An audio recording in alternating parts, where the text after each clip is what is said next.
schmutzig hier. Herzlich willkommen zu einer weiteren Folge Lasst uns lesen.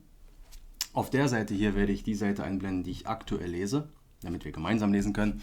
Und da oben werde ich eine Infokarte einblenden zu den vorherigen Folgen. So, Lesehilfe auf.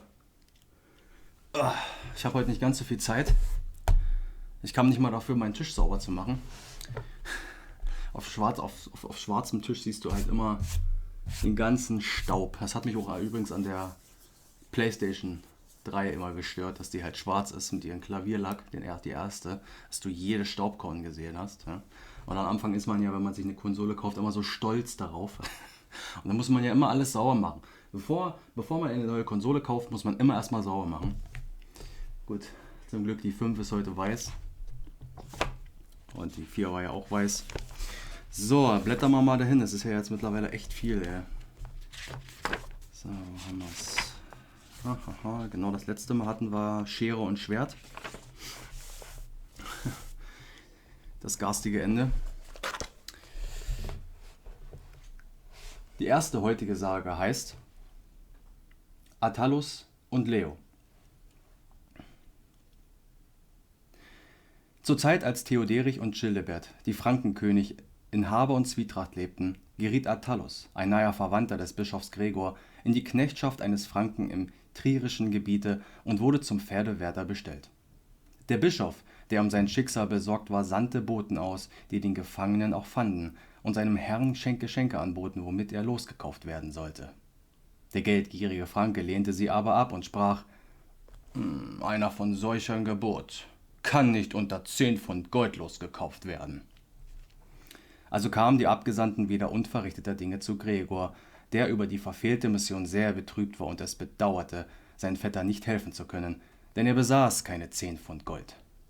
Er hatte aber einen klugen Küchendiener, Leo mit Namen, der erbot sich, Attalus aufzusuchen und zu befreien. Wie? Das wusste er selbst noch nicht.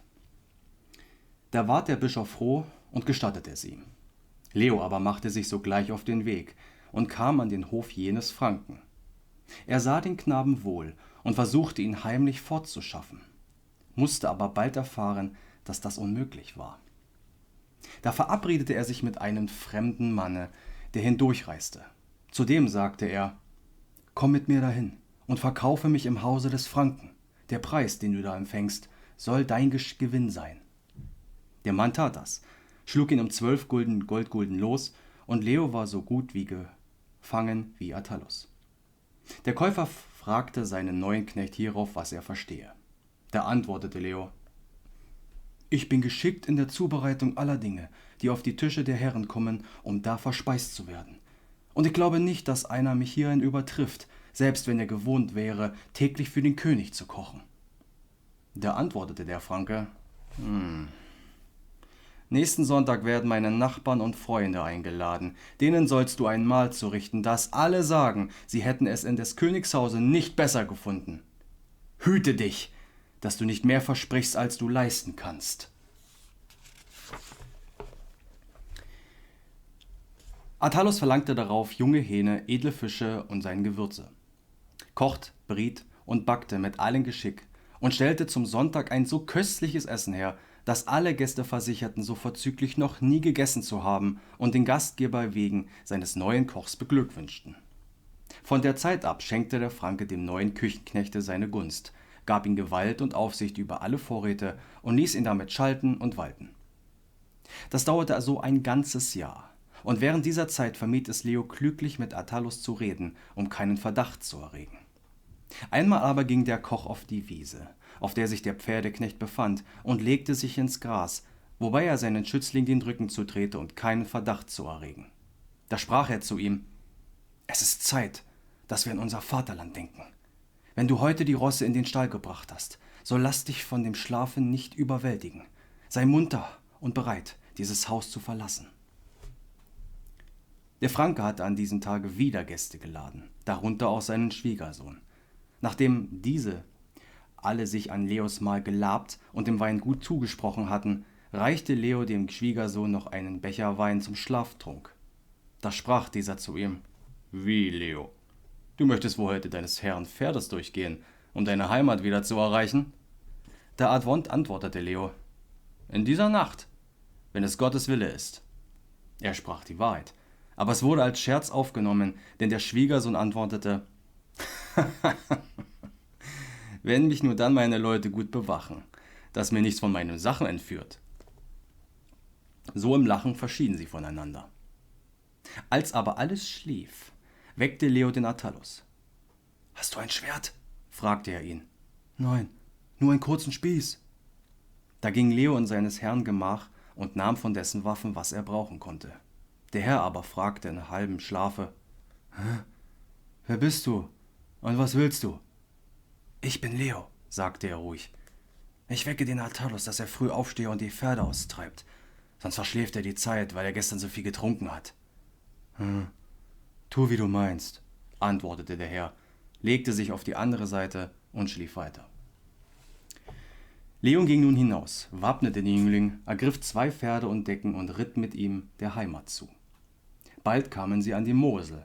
Da wurden sie unvermutet von Räubern angehalten und konnten sich nur durch die Flucht retten. Pferde und Decken mussten sie im Stich lassen. Dann legten sie sich auf ihre hölzernen Schilde und schwammen über den Strom. Als die Nacht kamen, gingen sie in einem Wald und verbargen sich da. Dann ging die Reise weiter. Es war aber schon die 3. Nacht dahingegangen, und sie hatten noch keinen Bissen Brot über die Lippen gebracht. Doch fanden sie einen Zwetschgenbaum, an dessen Früchte sie sich labten. Endlich kamen sie an der Champagne an. Da hörten sie hinter sich Pferdegetrappel, ahnten, dass ihre Verfolger kämen und warfen sich platt auf die Erde. Ein großer Dornstrauch bot ihnen etwas Schutz. An eben diesen Dornstrauchen hielten aber die Reiter, und sie konnten hören, wie einer sagte: »Mit diesen beiden Flüchtlingen geht es mir ins Übel. Aber so wahr ich lebe, fasse ich sie. So lasse ich den einen hängen, den anderen hau ich mit meinem Schwert in 1000 Stücke.« Sie erkannten an der Stimme sogleich ihres früheren Herrn und machten sich auf Schlimmes gefasst. Aber die Reiter ritten weiter und bemerkten sie nicht. So kamen sie glücklich in die Stadt Reims und fragten einen Bürger nach dem Haus des Priesters Paululus. Der zeigte ihnen das Haus und sie gingen hinein, eben als es zur Frühmesse läutete und der Priester sich anschickte, in die Kirche zu gehen. Attalus begrüßte ihn, erzählte ihm sein Schicksal und dass er ein Verwandter des Bischofs wäre, und bat ihm um seinen Schutz, der ihm gern gewährt wurde. Erfreut rief Paululus: »So wird mein Traum wahr von dieser Nacht.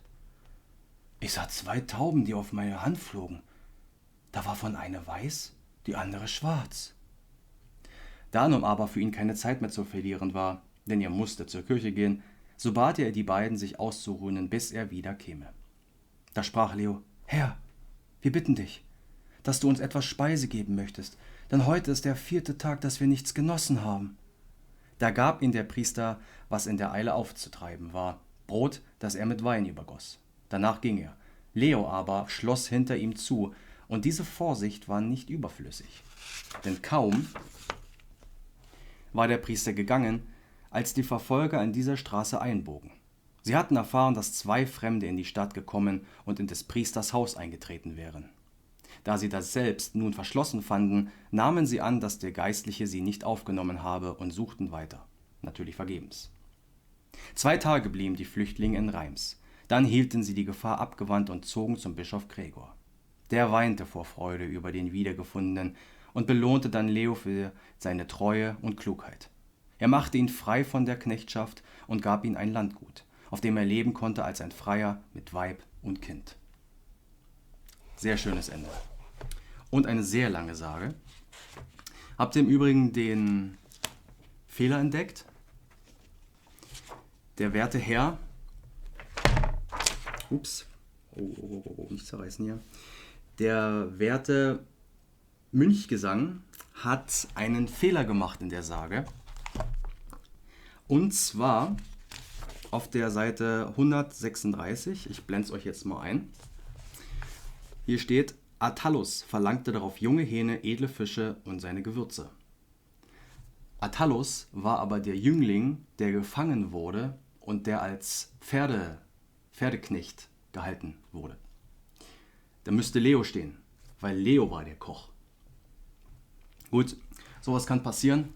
Sowas, die Lektoren, gab es ja damals auch schon, die überprüfen mehr auf Fehler, Kommasetzungen und solche Scherze oder Vertippungen oder sowas.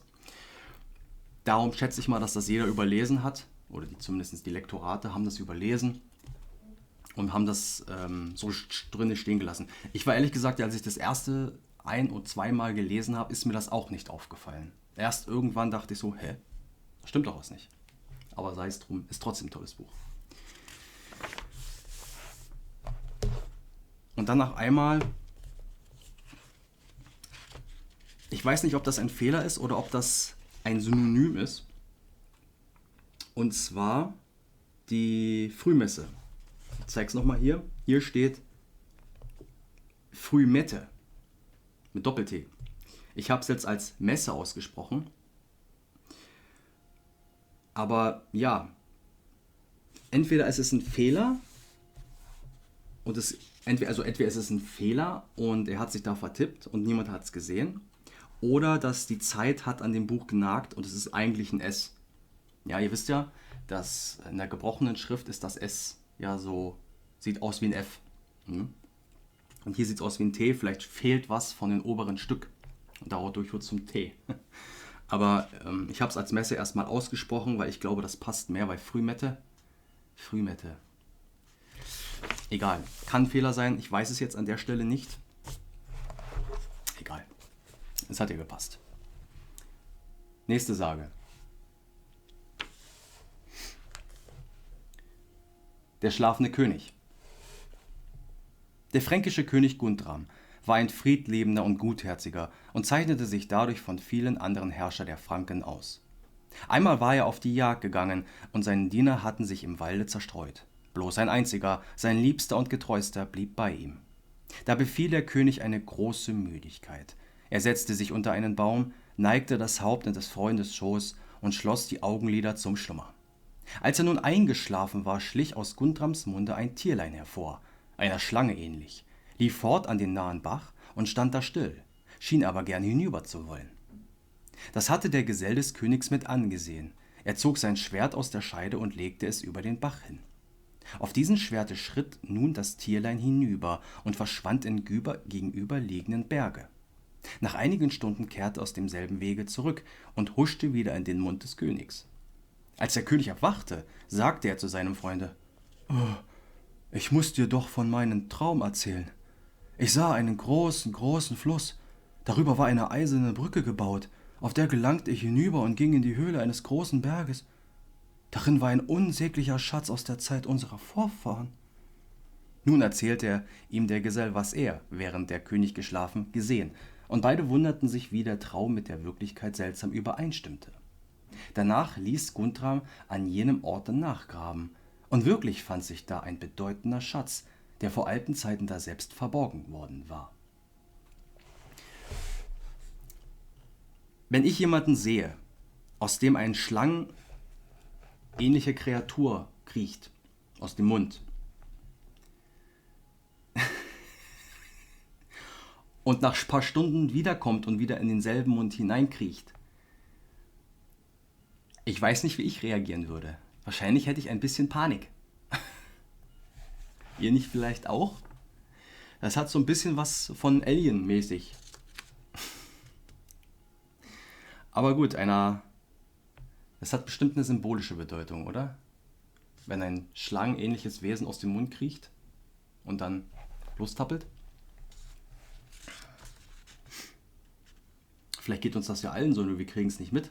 Vielleicht kriecht ja uns alle eine Schlange aus dem Mund heraus, also eine schlangenähnliche Kreatur raus und fängt dann an, durch die Gegend zu wandern. Ich hoffe nicht. Nächste Sage. Die Seite ist jetzt ein bisschen verschmutzt, das heißt, wenn ich die euch hier jetzt zeige, wundert euch nicht. Den Fleck kann ich nicht wegmachen. Ich schätze mal, das ist Schokolade. Ich hatte an einer anderen Stelle mal gesagt, das Buch hat höchstwahrscheinlich einem Kind gehört. Und man sieht auch tatsächlich, wenn man genau hinguckt, einen kleinen Fingerabdruck. Das heißt, ein Kind hat Schokolade dabei gegessen, während es durch das Buch geblättert hat und hat dann wohl mit einem kleinen Zick so drauf gedrückt. Ist aber irgendwie, der Gedanke ist zumindest niedlich. Ja, könnt ihr euch das vorstellen, so 1930? So sitzt da irgendwo ein kleiner Bub oder ein kleines Mädchen mit seinem Buch in seinem kleinen Kämmerlein und durchblättert gerade hier alle Seiten so durch und isst dabei Schokolade. Schon witzige Vorstellung. Und jetzt nach 90 Jahren, über 90 Jahren, landet es bei mir. Das hätte der Knabe sicher nicht gedacht, der ist bestimmt schon tot. Klingt auch traurig, aber ja, wer wird schon älter als 90? Na gut. Nächste Sage, der wandernde Wald. Als der Frankenkönig Guntram gestorben war, hinterließ er ein ganz junges Söhnlein, von welches die Witwe Fredegunde die Regierung übernahm. Da brach Childebert mit großer Heeresmacht in das Reich ein und dachte, sich in dessen Besitz zu setzen. Die Königin rief nun ihre Streiter zusammen und ließ ihr Kind, den jungen Clothar, in der Wiege voraustragen. Dazu ersann sie eine bis dahin unerhörte Kriegslist. In finsterer Mitternacht, angeführt von Landerich, des jungen Clothars Vormund, erhob sich das Heer und zog in einen Wald. Landerich ergriff nun auf den Rat der Königin seine Streitaxt und hieb einen Baumast ab. Darauf nahm er Schellen und hing sie an des Pferdes Hals, auf dem er ritt. Seinem Beispiel folgten alle Krieger, jeder mit Baumzweigen in der Hand und Klingen den Schellen an den Pferden. So rückten sie in früher Morgenstunde auf Childeberts Lager los. Die Königin, den jungen Clothar auf den Armen haltend, ging voraus, damit die Krieger zum Kampfe für ihren rechtmäßigen König begeistert werden möchten. Als nun einer der feindlichen Wächter in der Dämmerung ausschaute, rief er seinem Gesellen zu: Was ist das für ein Wald, der dort steht, sehe, wo gestern noch nicht einmal ein kleines Büschlein war? Du bist noch betrunken von gestern, antwortete ihm der, und hast alles vergessen. Unsere Leute haben im nahen Walde Futter und Weide für die Pferde gefunden. Hörst du nicht, wie die Schellen klingen am Halse der weidenden Rosse? Die Franken damaliger Zeit hatten namentlich in den östlichen Gegenden die Gewohnheit, ihre weidenden Rosse, die sie frei herumlaufen ließen, Schellen anzuhängen, damit sie die Tiere wieder finden konnten, wenn sie sich verlaufen hatten. Während nun die Wachposten solche Reden untereinander führten, ließen Fredegundes Leute die Zweige fallen, und der Wald stand nun leer an Blättern, aber dicht voll von den Stämmen schimmernder Spieße. Da überfiel das gesamte Lager Verwirrung und Schrecken. Aus festem Schlafe erweckt, mussten Childeberts Leute sich sogleich zum Schlacht rüsten, konnten keine Schlachtreihen aufstellen und die meisten wurden erschlagen. Kaum konnten sich die Heerführer auf schnellen Rosse durch die Flucht retten. Okay, die Königin mit dem kleinen Söhnlein am Arme mitten im Kriege. Klingt für mich Humbug, kann ich mir so nicht vorstellen. Dass die in der Nähe war, gut. Aber dass die Königin um Mitternacht auf dem Pferd mit allen anderen und den Sohn dann noch auf den Arm. Quatsch. Das ist Quatsch. Tut mir leid, das ist Quatsch. Das glaube ich so nicht, wie das ist. Die war vielleicht dabei, aber die wird nicht ganz vorne gelaufen sein und ja, nee. Schöne Geschichte, ja, aber Quatsch.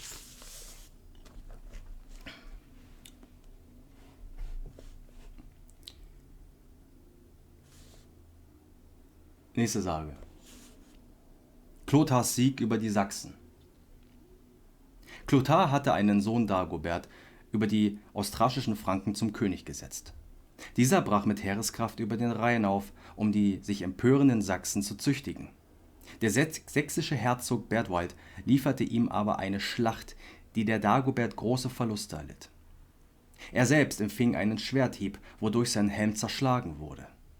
Ein Stück von diesem samt den abgeschnittenen Haare sandte er nun alsbald zu seinem Vater zum Zeichen, dass er ihm zu Hilfe eilen müsse, damit nicht das ganze Heer verloren gehe. Clothar bekam die Botschaft, als er gerade auf der Jagd war. Bestürzt machte er sich sogleich mit dem geringen Gefolge, das ihn begleitete, auf den weiten Weg, reiste Tag und Nacht, bis er an die Weser kam, wo die Franken ein Lager bezogen hatten, aus dem sie sich nicht herauswagten. Frühmorgens erhoben die Franken ein Freudengeschrei über ihres Königs Ankunft, das man im Lager der Sachsen auf der anderen Seite des Flusses hören konnte. Herzog Bertwald fragte, was das bedeute, und erfuhr durch seine Späher, dass die Franken König Clothars Ankunft feierten. »Das ist ein falscher Wahn«, antwortete er, »denn ich habe sichere Kundschaft, dass er nicht mehr am Leben ist.« Auf einmal stand Clothar am Ufer, fertig zum Streite gerüstet, sprach keinen Laut, sondern nahm nur seinen Helm ab, so dass das schöne mit weißen Locken vermischte Haupt herunterwallte. An diesem königlichen Schmucke kannten ihn sogleich die Feinde. Bertwald rief erschrocken: »Bist du also noch am Leben? Du stummes Tier!« Da setzte sich Clothar glühend vor Zorn den Helm auf, spornte sein Pferd durch den Fluss, und alle Franken folgten ihm mutvoll. Das Wasser ging dem König hoch, da seine Waffen schwer waren, und füllten ihm den Brustharnisch wie die Schuhe mit Wasser. Dennoch folgte er dem fliehenden Sachsenherzoge unermüdlich nach. Bertwald, dem aller Mut angesichts des grimmigen Verfolgers geschwunden war, wollte mit diesem unterhandeln und rief ihm zu: »So ein berühmter König und Herr sollte doch seinen Knecht nicht ungerecht verfolgen!« Clothar wusste wohl, dass er aus Hinterlist so rede, kümmerte sich nicht um seine Worte, sondern holte ihn auf seinem schnellen Pferde ein und schlug ihn tot. Danach trennte er ihm das Haupt vom Rumpfe und hob es hoch, dass es die nachstürmenden Franken sehen konnten. Von denen wollte nun keiner zurückbleiben. Sie erfochteten einen völligen Sieg und beherrschten wieder das ganze Sachsenland. Dagobert, der nach Clothars Tod dessen Thron einnahm, war nicht so ein gewaltiger Kriegsmann und unversöhnlicher Rächer wie sein Vater. Und lange nach seinem Tode bewahrte das Volk von ihm 2 Sprichwörter, die von seiner Herzensgüte zeugen. Das erste hieß: Wenn König Dagobert gegessen hatte, so ließ er auch seine Hunde essen. Das andere: Keine Gesellschaft ist so gut, aus der man nicht scheiden müsste.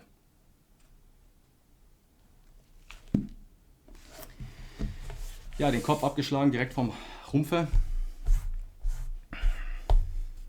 Erinnert mich an was. Aber sei es drum. So, wie lange habe ich jetzt schon aufgenommen? Genug. Ja, heute mal ein bisschen weniger Gequatsche. Kann auch mal sein. Und ich wünsche euch noch einen schönen Tag, einen schönen Abend, eine schöne Nacht. Je nachdem. Und dann sehen wir uns bei der nächsten Folge. Korrekt. Lasst uns lesen. Macht's gut. Tschüssi.